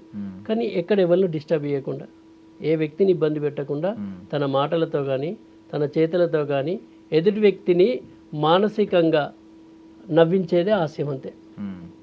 అది ఏదైనా కావచ్చు. మామూలుగా మనం ఒకళ్ళు నడతా అంటే కూడా అది ఇట్లా భలే నడుతుంది, ఏం నడుస్తుంది ఇది అని నవ్వుతాం మనం. ఒక వ్యక్తి మాట్లాడతాను అనుకోండి, అంటే మంచిగా మాట్లాడతానని నవ్వుతాం. కొందరేమో చేతల వల్ల నవ్వు వస్తుంది, కొందరేమో మాటల వల్ల అవుతుంది. కానీ కొందరి చేతలు మాటలు రెండు నవ్విస్తాయి. అంటే అంతకుమంటే ఏముంటుందని ఇంకా. కాబట్టి హాస్యం అంటే ఏమీ లేదు, చేతల వల్ల కానీ మాటల వల్ల కానీ ఒక వ్యక్తి పాజిటివ్ వైబ్రేషన్తో ఆనందకరమైనటువంటి అనుభూతికి గురైతే అదే. ఇంకా అంతకంటే హాస్యం అయితే ఏముండదు. ఒక పర్ఫార్మర్ అయిన తర్వాత మీ ఎక్స్ప్రెషన్స్ ఎలా మారాయా, లేదు ముందు నుంచి కూడా ఇలాంటి క్రేజీ ఎక్స్ప్రెషన్స్ ఇచ్చేవారు మామూలుగా? ఫస్ట్కి వెళ్ళి అట్లనే ఉండేది. నవ్వేవారు నార్మల్ గా మాట్లాడుతూ నేను మాట్లాడుతున్న నవ్వేది, స్టేజ్ ఎక్కితే నవ్వేటోళ్ళు. అప్పుడు చిన్నప్పుడు కూడా పిట్టల ద్వారా తుపాకి రాముడు, పల్లెటూరు రోడ్డు అట్లాంటి ఏకపాత్ర అభినయాలైనా నేను తీసుకోవడం జరిగింది. ఏది స్కూల్ ఫస్ట్, కాలేజ్ ఫస్ట్ కూడా, ఈవెన్ డిగ్రీలో కూడా తీసుకున్నా. కాలేజ్ ఫస్ట్ తుపాకి రాముడు వేసేసి అట్లా నవ్వేటోళ్ళు. కానీ నేను దాన్ని ఎప్పుడు వీళ్ళు మామూలుగా నేను చేస్తే నవ్వుతారు కానీ అనుకునేది, ఈ ఎక్స్ప్రెషన్లని ఇవన్నీ నాకు ఏవి ఐడియా లేదు. యాక్చువల్లీ నేను ఎప్పుడైతే నా డిగ్రీలో ఒక షార్ట్ ఫిల్ము, అంటే అప్పుడు డాక్యుమెంటరీస్ చేసేటోళ్ళు, ఒక కథను తీసుకు, అట్లాంటప్పుడు ఒక డాక్యుమెంటరీ చేయడానికి పోతే వారం రోజులు పనిచేస్తే ఒక డైలాగ్ ఇచ్చారు నాకు. ఆ తర్వాత బతుకమ్మ సినిమాలో చేసిన నేను 2007లో. చేసిన తర్వాత అప్పుడు నేనే అనుకున్నాను, ఈ ఆఫీసులకు వచ్చేది తిరిగేది పోయేది, నేను హైదరాబాద్కు చాలాసార్లు వచ్చిపోయేటాను. కానీ ఇది కాదు, అక్కడికి పోయి ప్రయత్నాలు కాదు, నన్ను నేనే దిద్దుకోవాలి, నన్ను నేనే పదును పెట్టుకోవాలనుకొని ఒక షార్ట్ ఫిల్మ్ స్టార్ట్ చేసిన. అట్లా. సో ఇప్పుడు V6 తీన్మార్ వార్తలకి వెళ్ళారు. తర్వాత ఏంటి మీ లైఫ్ ఏమన్నా కొంతమందికి చేరువ చేసిందా? బికాజ్ మీలాగే ఇప్పుడు మీరు తుపాకి రాముడు సినిమా చేశారు, మిత్రి సత్యన్న, ఆయన కూడా మీరందరూ కూడా ఇలాంటి ప్లాట్ఫామ్స్ నుంచి వచ్చినారు. ఏమన్నా మీకు అది యూజ్ అయిందా? కొంత యూజ్ అయిందండి చాలామందికి అది. ఎందుకంటే ఏదైనా కానీ ఆసక్తికరంగా ఉండేటువంటి ఏ అంశమైనా జనానికి ఎక్కువ కనెక్ట్ అవుతుంది. ఇప్పుడు తీన్మార్ వార్తలు అనేది బాగా ఆసక్తిగా ఉండేది కాబట్టి అప్పుడు వాళ్ళు నన్ను ఎంపిక చేసారు. అప్పటికే నేను యూట్యూబ్ నుంచి వెళ్ళి ఉన్నాం కాబట్టి చేసారు. దానివల్ల కూడా ఇంకా ఎక్కువ మందికి నేను కనెక్ట్ అయినాను. అప్పుడు రైటింగ్ వర్క్ లో కూడా మీ పార్టిసిపేషన్ ఉండేదా? అంటే వాళ్ళు ఉండేది సపరేట్ రైటర్స్. ఎప్పుడైనా అవసరమైనప్పుడు మాత్రం ఉండేది. పర్ఫార్మెన్స్ లో మాత్రం కొంచెం లీడ్ తీసుకునేవారేమో, అంటే కొన్ని యాడ్ చేయాలనుకున్నా, ఇంప్రూవైజ్ చేయాలనుకున్నా అట్లా ఆ స్వేచ్ఛ ఉండేది. అట్లా సో కమింగ్ టు రుద్రాంగి, ఏంటంటే అది ఒక ఫుల్ ఫ్లెడ్జ్డ్ ఫిల్మ్ మీ చేతిలోకి వచ్చింది, ఒక మంచి ఫిల్మ్, ఒక థియేట్రికల్ ఫిల్మ్. ఏంటి అది, దాని అవకాశం ఎలా వచ్చింది, దాని తర్వాత మీ లైఫ్ ఎలా మారింది? రుద్రంగి అనేది అప్పుడు నేను అంటే నాకు కూడా నేను ఎక్స్పెక్ట్ చేయలేదు అసలు నాకు ఆ కాల్ వస్తుందని. రుద్రంగి సినిమాకి అప్పటికే కొంతమందిని ప్రయత్నాలు చేసిరు అనేది తెలిసింది. తర్వాత నాకు ఆదేశ్ రవి గారని అజయ్ సామ్రాట్ గారికి ఈ రుద్రంగి దర్శకులు ఎవరైతే ఉన్నారో తనకు నంబర్ ఇచ్చినట్టు. అంటే తనకు సాటిస్ఫైడ్ కాలే అజయ్ సామ్రాట్ గారు. కొంతమందిని స్క్రూటిన్ చేసినా సాటిస్ఫై కాక ఉన్నటువంటి టైంలో ఆదేశ్ రవి గారు నా నంబర్ ఇచ్చినట్టు, ఒకసారి ఆర్ఎస్ నందన్ ట్రై చేయండి. ఇంకా నాకు కాల్ వచ్చింది. కాల్ వచ్చిన తర్వాత పిలిచారు, నేను వచ్చిన తర్వాత నాకు గెటప్ వేసారు. గెటప్ వేసిన తర్వాత కెమెరామెన్ నవ్విండు. ఆ గెటప్ చూసి నేను నచ్చేస్తే నవ్వేసిండు. ఆటోమేటిక్గా అందరు నవ్విరాడ. నవ్వేసి మీకు మేము చెప్తామని చెప్పారు. కట్ చేస్తే నేను జస్ట్ ఇల్లు చేరుకునే లోపు ఫోన్ వచ్చింది, మీరు 45 రోజులు ఎవరికి డేట్స్ ఇవ్వద్దు, మాకే ప్యాక్ అన్నారు. నేను షాక్ అయిన, 45 రోజులు అని. అంటే అప్పటిదాకా కంటిన్యూగా ఇంత పెద్ద క్యారెక్టర్ నేను చేయలేదు. నాకు అనిపించింది, మళ్ళీ పిలిచి కథ చెప్పారు.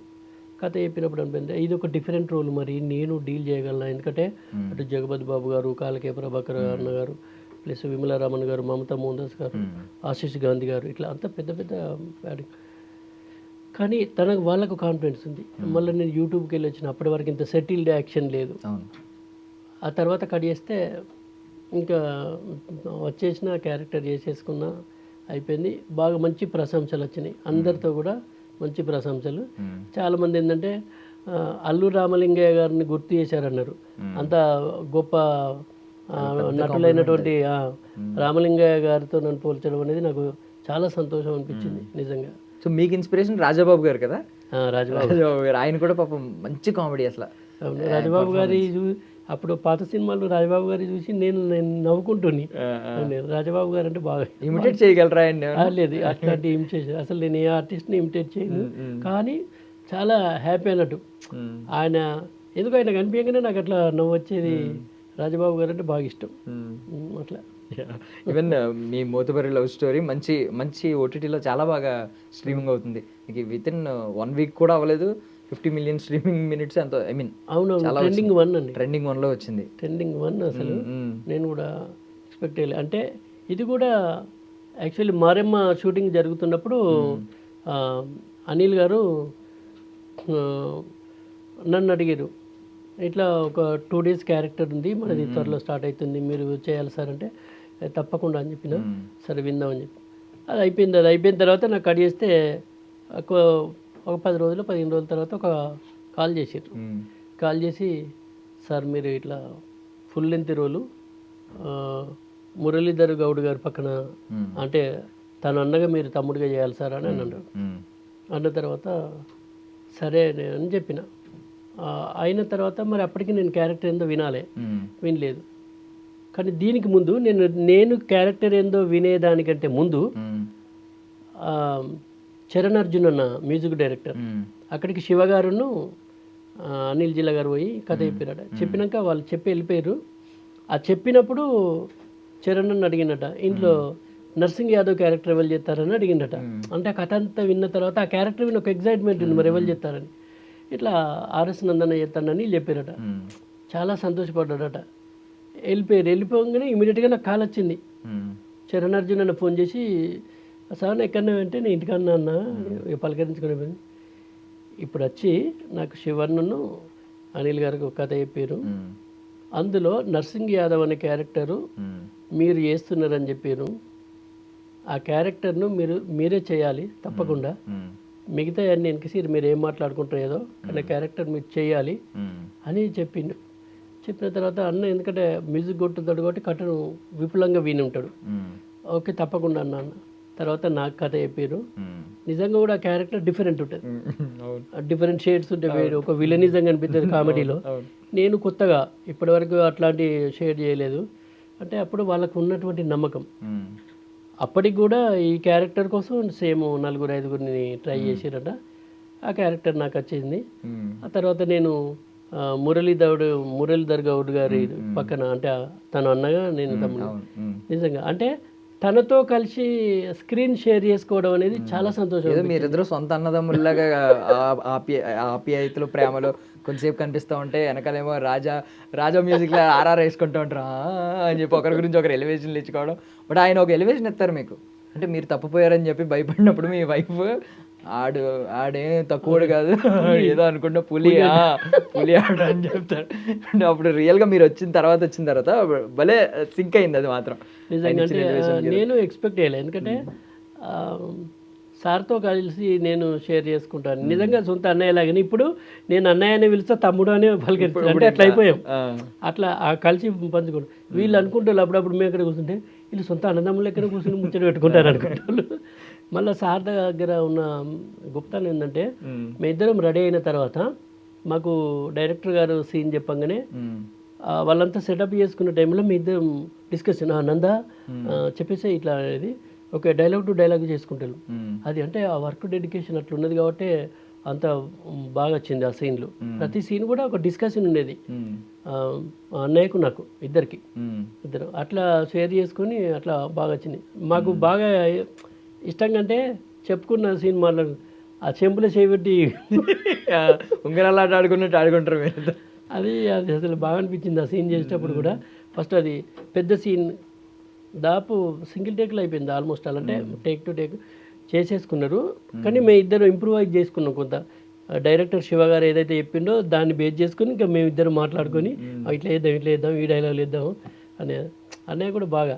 అంటే ఆ సీన్ డిస్కషన్ అనేది ఓసిడి ఉంటుంది కదా అందులో బాగానే ఉందండి. రియల్ లైఫ్ లో ఏమన్నా అలాగా పర్ఫెక్ట్ గా ఉండాలని ఏమో నిన్ను అవి లేదండి, ఉండాలి అవి లేవు, కానీ అంటే నీట్గా ఉండాలని ఉంటుంది. కాకపోతే ఏంటంటే మీరు చెప్పిన దానికి అందులో అట్లుంటుంది క్యారెక్టర్ పరంగా, అది క్యారెక్టర్ పరంగా. కాకపోతే ఏంటంటే ఒక మనిషికి మంచి అయిపోయిన పర్లేదు కానీ చెడు చేయొద్దు అనేది ఉంటుంది. అందులో ఆర్థికంగా ఎవరిని నష్టం చేయొద్దు అనేది మాత్రం బాగుంటుంది. ఎందుకంటే ఎవరైనా కష్టపడి రూపాయి కూడబెట్టుకొని తన కుటుంబం కోసమో తన కష్టకాలంలో దాన్ని ఖర్చు పెట్టుకోవాలని అనుకుంటాడు. అట్లాంటిది ఎవరికైనా అవసరం ఉన్నప్పుడు ఇస్తే మళ్ళీ తిరిగి ఇచ్చేటువంటి ఆ తత్వాన్ని అలవర్చుకోవాలి. అందుకే అట్లాంటి ఆర్థికంగానైతే ఎవరైనా నష్టం చేయొద్దు అనేది నా ఆలోచన. సూపర్.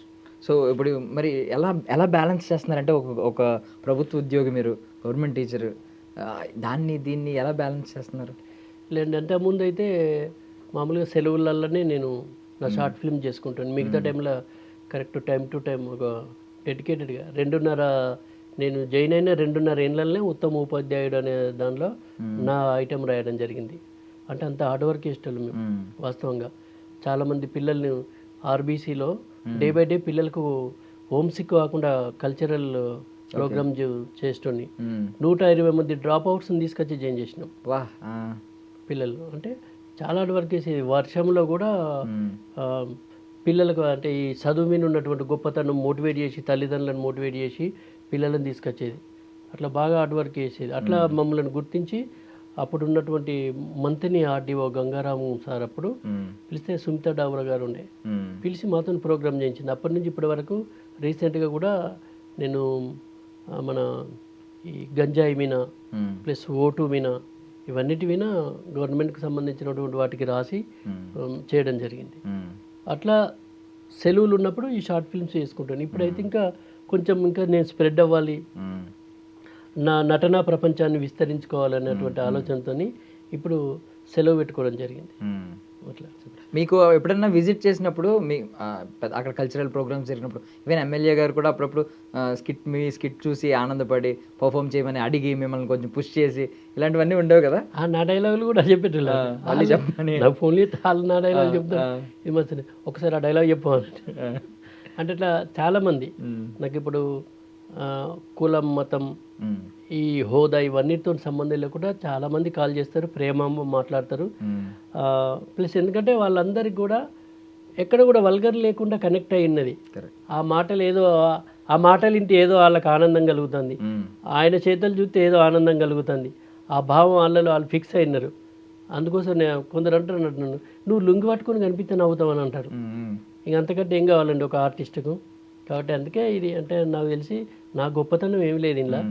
మా అమ్మ నాన్న ఏ జన్మలో చేసుకున్న పుణ్యము ఇలా నేను వాళ్ళ కడుపులో పుట్టి నన్ను నవ్వడం కోసమే ఆ భగవంతుడు ఇక్కడికి పంపిండేమో అని అనిపిస్తుంది.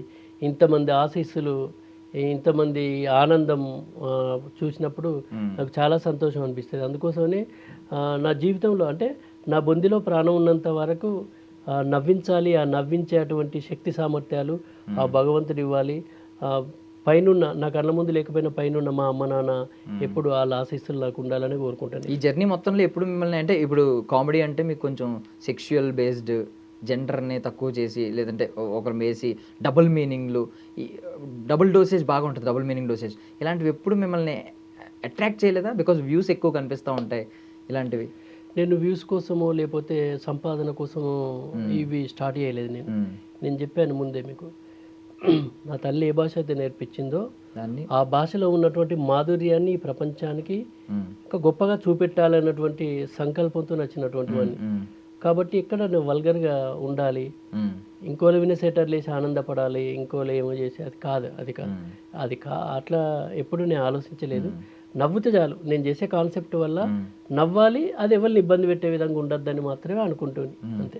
సో మీరు మొదలైన జర్నీకి ఇప్పటికీ చూసుకుంటే చాలా దూరం వచ్చారు, ఇంకా లాంగ్ కనిపిస్తుంది. ఇక్కడి నుంచి మీ ఫ్యూచర్ ఎప్పుడైతే సినిమాల్లోకి ఎంటర్ అయ్యారో మీ ఫ్యూచర్ కనిపిస్తూ ఉంది. ఎక్కడైనా తెలియని ఒక అహంకారం, ఒక గర్వం ఇలాంటిది ఎప్పుడు మీ లోపల ప్రవేశించిందని మీరు ఎప్పుడు అనుకోలేదా? లేదండి, ఇప్పటివరకు అయితే అట్లాంటివి ఏం లేదు. ఇంకోటి ఏంటంటే మనం ఏం తీసుకురాలి, ఏం తీసుకుపో, మన పాత్ర కొంతకాలం ఇక్కడ ఉంటుంది. ఎవరైనా ఇక్కడి నుంచి వెళ్ళిపోవాల్సిందే. నేను సహజంగా ఎట్లనైతే ఉన్నానో అట్లనే వెళ్ళిపోతే చాలా హ్యాపీ. ఈ అహంకారం హోదాతోని అంటే అధికారంతోని, హోదాతోని, డబ్బుతోని ఇవన్నిటితో తెచ్చుకోవడం వల్ల ఏమవుతుంది? ఏం రాదు కదా. ఇంకా ఒరిజినల్గా మనం ఉన్నటువంటి ఆనందాన్ని కోల్పోతాం మనం. నేను ఇది అని నేను ఎప్పుడూ అనుకోలేదు. ఇంకోటి అహంకారం అంటే నా చుట్టూ కానీ నా దరిదాపులోకి రావద్దనే నేను కోరుకుంటా ఇప్పుడు కూడా. ఏమన్నా మీరు నేను సేమే. అందుకే నేను ఎప్పుడు కూడా నేను గొప్పవాడిని అని నేను ఎప్పుడు చెప్పుకోను. నేను నిజంగా కూడా గొప్పవాడిని కాదు. నా పని వల్లనే ఈ గొప్పతనం వచ్చింది తప్ప ఆ పని గొప్పది నేను కాదు. బాగా చెప్పారు. యాక్చువల్లీ మీతో మీకు బాగా పరిచయస్తులు చాలామంది ఉన్నారు. వాళ్ళు ఒక్కొక్కసారి మంచి సక్సెస్ చూశారు. తర్వాత నేను విన్నది, నాకు కూడా తెలిసిన వాళ్ళు ఉన్నారు మీతో పనిచేసిన వాళ్ళు, మీరు కలిసి పనిచేసిన వాళ్ళు. తర్వాత పాపం వాళ్ళు డౌన్ అయ్యారు. అంటే వాళ్ళు ఆ సక్సెస్లో ఉన్నప్పుడు చాలామంది తలపొగరెక్కింది బాగా అని చెప్పి కమెంట్ చేసిన వాళ్ళు విన్నాను. తర్వాత పాపం వాళ్ళు డౌన్ కూడా అయ్యారు. సో అందుకని బేసికల్లీ జనరల్లీ అడిగాను. నిజమేనండి, ఎందుకంటే ఒక మనిషి ఎదిగే కొద్దీ ఒదిగి ఉండడం నేర్చుకోవాలని మన పెద్దవాళ్ళు చెప్పారు. నిజంగా కూడా అట్లనే ఉండాలి, అది అవసరం కూడా. ఎందుకంటే నీ పనిలో నైపుణ్యాన్ని పెంచుకుంటావు, ఆ పని ద్వారా వచ్చేటువంటి గొప్పతనాన్ని అహంకారంగా ఎప్పుడు చూపెట్టద్దు. అది అవసరం కూడా లేదు. నువ్వు ఎంతనైతే నువ్వు మొదట ఏ అడుగైతే వేసినావు అది గుర్తుపెట్టుకొని పని చేసుకుంటే చాలా అవన్నీ నాకు తెలిసి రావు. ఎందుకంటే నువ్వు అవకాశం కోసం ఎంతనైతే అప్పుడు తాపత్రయపడ్డావో ఇవాళ అదే అవకాశం కోసం తాపత్రయపడు, అదే అవకాశం కోసం కష్టపడు, అదే ఆనందాన్ని అందించాలి తప్ప అహంకారం వల్ల మనం ఏ రోజైతే అహంకారం అనేటువంటి ఒక పదం మన మైండ్లోకి వచ్చిందో ఆగిపోవడం, అభివృద్ధికి దిగజారిపోవడం అంటే అభివృద్ధి తగ్గిపోవడం అనేది స్టార్ట్ అవుతుంది. అందుకోసమే అవన్నీ అవసరం లేదు. Correct, super. సో ఇప్పటిదాకా చాలా మంచి మంచి మాటలు అన్నీ చెప్పారు. బట్ నేను ఆ ఆటో దగ్గర నా బుగ్గలు బాగా నొప్పి వచ్చినాయి. అలాంటిది ఇంకొకటి ఏదైనా ప్లీజ్ మా ఆడియన్స్ కోసం ఇంకొకటి ఏదైనా మీ కాన్వర్జేషన్ ఒకటి చెప్పండి. మామూలుగా పెండతట్ట అని ఒక షార్ట్ ఫిల్మ్ చేసిన, పెండతట్ట షార్ట్ ఫిల్మ్ ఆ పేరు పెట్టినప్పుడే చాలా మంది నాకు ఫోన్ చేసిన వీరు అన్న టైటిల్స్ అన్ని డిఫరెంట్ పెడతావు, అసలు ఈ టైటిల్స్ ఎవరన్నా అడుగుతావు అంటే ఎవరిని అడగా అన్ని నేనే. నేను చెప్పిన కదా ఫెయిల్ అయినా పాస్ అయినా నేనే కారణం కావాలి, నా షార్ట్ ఫిల్మ్ కారణం నేనే, అది మంచిగా చేయాలి. కాబట్టి అట్లా పెండతట్ట అని పెట్టినప్పుడే టైటిల్కి నవ్వారు. అందులో బర్రెలు కాసేటువంటి పిల్లగానికి ఆ పెండ కోసం వచ్చే పిల్లకి ఇద్దరి మధ్య లవ్ ట్రాక్. అయితే పాపం ఆ ఇల్లు కూడా సేమ్ ఓ 2-3 రోజులకి వెళ్ళి ఆమె పెండకు రాదు. ఈయన ఒక్కడు ఆలోచిస్తూ ఉంటాడు మా బుజ్జి ఏం చేస్తుందో అని. ఆమె పేరు సమ్మక్క. అట్లా మా బుజ్జి ఏం చేస్తుంది, ఇద్దరు ఫోన్ మాట్లాడుకుంటారు, ఫోన్లు ఉంటాయి వాళ్ళకు. ఈయన బర్ల కాడ కూర్చొని ఫోన్ చేస్తాడు, హలో హలో బుజ్జి ఏం చేస్తాను, నీ గురించి ఆలోచిస్తాను ఉంటుంది. బుజ్జి చెప్పు, నేను చూడాలనిపిస్తుందండి. అవునా, నాకు కూడా నేను చూడాలనిపిస్తుంది. ఇగో ఏ బర్రెని చూసినా నేను చూసినట్టే అనిపిస్తుంది. ఏ బర్రె మాట్లాడినా నువ్వు మాట్లాడినట్టే అనిపిస్తుంది. అవునా, నాకు కూడా ఎవరి పెంటకు వచ్చినా నువ్వు వచ్చినట్టే అనిపిస్తుంది. ఎవరి తట్ట పట్టుకొని బర్రెలను కురికినా నువ్వు ఉరికినట్టే అనిపిస్తుంది. నేను చూడాలనిపిస్తుంది రాదు, దా తట్ట పట్టుకొని రా, నన్ను చూసినట్టు ఉంటుంది, పెండ వేసుకపోయినట్టు ఉంటుంది. బట్ అది చాలా జెన్యున్ ఎమోషన్. అంటే వాళ్ళ ప్రపంచం గేదెలు కాబట్టి వాడి ప్రపంచంలో ఆమె కనిపిస్తుంది, ఈమె ప్రపంచం పెండ కాబట్టి ఎవరు వచ్చినా ఆడు వచ్చినాడు వారు. జెన్యున్ లవ్ అది. బట్ ఏంటంటే చాలా హ్యూమర్ ఉంది అట్లా. అంటే వాళ్ళ ట్రాక్ అది, వాళ్ళ ప్రపంచం అంతా అదే. అందుకోసం అందులో లగ్గమైనాక కూడా వాళ్ళకి ఏం కోరికలు లేదు. యాక్చువల్లీ పార్ట్ 2లో ఉండే. అవు బుజ్జి, నేను మరి వాళ్ళు అంటారు, వాళ్ళ అమ్మ నాన్న చెప్తారు అన్నట్టు, ఓ చదువుకున్నోనికి ఇస్తావే నువ్వు మంచిగా బతుకుతావంటే, చదువుకోకపోతే మంచి మనసున్నోడు మంచి మనవుల్లోనే ఉంటాడు, బర్రెలు కాస్తాడు అని చెప్తున్నారు. అవునా అంటే వీళ్ళు అంటారు, అవురా ఆమెకు ఇంత చదువుకున్నది, ఆమె నువ్వు చేసుకొని ఏం చేస్తావంట, ఏం చేసినది బర్రెల పెండ అంతా తీసి కుప్పేసుకుంటుంటుంది రోజు అంటాడు. అంటే ఇప్పుడు ఈ కుప్ప పెండ అమ్ముకున్నావు అనుకో పైసలు వస్తాయి అంటాడు, బర్రెలు కాస్తే పైసలు వస్తాయి నాకు, ఈ బర్రె పెండకు కూడా పైసలు వస్తాయి, మేము మంచిగా బతుకుతాం అంటాడు. అంటే ఎంత నిర్మలత్వం ఉంటుంది చూడండి వాళ్ళ ప్రేమలో. ఏదో వాళ్ళు ఇప్పుడు పోయి ప్రేమ అంటే ఏదో పబ్బుల కోడు, ఏదో మన ఇదేంటి పార్కుల కోడు, పెద్ద పెద్ద హోటళ్ళకు పోడు, అది కాదండి. నిర్మలమైన ప్రేమ ఎప్పుడైనా నిర్మలంగానే ఉంటుంది. ఒకరి వినొకరికి అఫెక్షన్ ఉంటుంది. అక్కడ మనకి ఎంత సంపాదన ఉన్నది అనేది కాదు, ఆ ప్రేమలో ఎంత సంతోషం ఉన్నది అనేది గొప్పది. వీళ్ళిద్దరి మధ్యలో అలాంటి సంతోషం ఉంటుంది. వాళ్ళ ప్రపంచం ఎంత గొప్పగా ఉన్నదో అట్లా. అంటే ఒక సాటిస్ఫాక్షన్ అది, అలా ఒక సంతృప్తి ఉంది, ఒక సంతోషం. వెయిట్ చేసుకుని ఆ కథ రాయడం జరిగింది. పెండ తట్ట. బట్ చాలా చాలా డీప్గా ఆలోచిస్తున్నారు మీరు. అది తర్వాత అంతరార్థం వెతికితే కనిపిస్తుంది, చాలా డీప్గా ఆలోచిస్తారు. అంటే డైలాగులు కూడా ఎక్కడ కూడా వల్గర్ అనిపించ, సందర్భానుసారంగానే ఉంటుంది. ఇప్పుడు ఎగ్జాంపుల్ ఆమె పాపం పెండకత్తది, పెండకచ్చి తట్ట నిన్నాక ఆమెకి లేవది, లేని తర్వాత ఎట్లా మరి ఎవరు అక్కడ ఎవరు ఉండరు, మళ్ళీ బర్రెల రాజే కనిపిస్తాడు. ఆ రాజు ఒక్కడే కనిపిస్తాడు. ఆ రాజు కనిపించినప్పుడు మాత్రమే మనకు మన పిలుస్తుంది, ఏ అంటది. అప్పుడు చూస్తాడు, చూసి ఎవరు నవ్వకూడదు, నిన్నే అంటది. అప్పుడు ఆయన ఎగ్జైట్ అవుతాడు, నన్నా నిన్నే అంటది. ఓ కొడుకా నన్నే నాట అని కట్టకూడదు మొత్తం. అంటే చూడు ఎంత ఆనందం అవుతుంది. అంటే ఒక ఆడపిల్ల నన్ను పిలిచింది అని ఒక సంతోషం. అప్పటిదాకా ఆ పిలిపినటువంటి వ్యక్తి పోతాడు, ఏంది అంటే ఎత్తవా అంటది, లేతలేదా అని. ఇట్స్ మీన్ అక్కడ ఆ సందర్భం చూడండి, లేతే నిన్ను ఎందుకు వెళ్తానా ఉంటుంది. అంటే ఆ సందర్భంలో ఎక్కడ వేరే ఉండదు, ఎక్కడ ఇట్స్ మీన్ అనగానే సరే ఎత్తుతా పాటు అని లేవట్టి ఎత్తుతాడు. మళ్ళా పెండకత్తావా అంటే రాను అంటది. అదే అంటే నిన్ను చూడటానికి అత్తా అంటది. ఆనందపడతా వెళ్ళిపోతుంది తప్ప ఇక మళ్ళీ ఇట్లా కట్టబట్టుకుంటే సంబరపడతా ఉంటాడు. చూడండి ఎంత happy.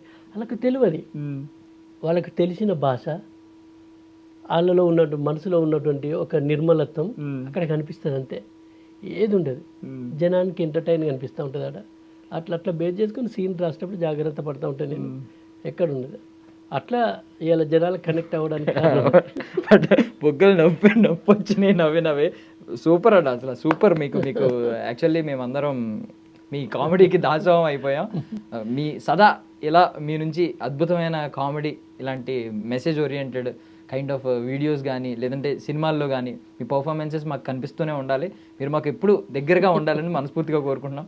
I wish you all success అన్న. ఐ డ్రీమ్ మీడియా తరపు నుంచి మీ సక్సెస్ని మేము కోరుకుంటున్నాం. సెలబ్రేట్ చేసుకుందాం మళ్ళీ ఎప్పుడైనా మీరు మళ్ళీ మాకు టైం ఇస్తే. అందరికీ మళ్ళొకసారి శనార్థి. మీరందరూ ఎప్పుడు ఆనందంగా ఆరోగ్యంగా ఉండాలి. మీ ఆనందాన్ని మీ ఆరోగ్యాన్ని ఎల్లవేళలా కోరుకునే మీ ఆర్ఎస్ నంద. జనానందమే సదానందం. And for more videos, Please subscribe to iDream. Please subscribe to iDream. Please subscribe iDream. And please subscribe to iDream. For more videos, subscribe to iDream. please like, share and subscribe to the channel. Congratulations, iDream. Subscribe to iDream. Subscribe to iDream. So subscribe to iDream Media.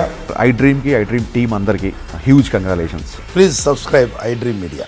Please subscribe to iDream. Subscribe iDream. Please subscribe to iDream. iDream అంటే నా కళల ఛానల్ను subscribe చేసుకున్న నోరు తిరుగుతలేదు. మీరైతే గంట గుర్తు కొట్టండి. For more such videos, please subscribe to iDream. Subscribe to iDream. Please subscribe to iDream. Please subscribe iDream Media. Please do subscribe to iDream. Please subscribe to iDream Media. For best entertainment and information, please subscribe iDream. And don't forget to subscribe to iDream.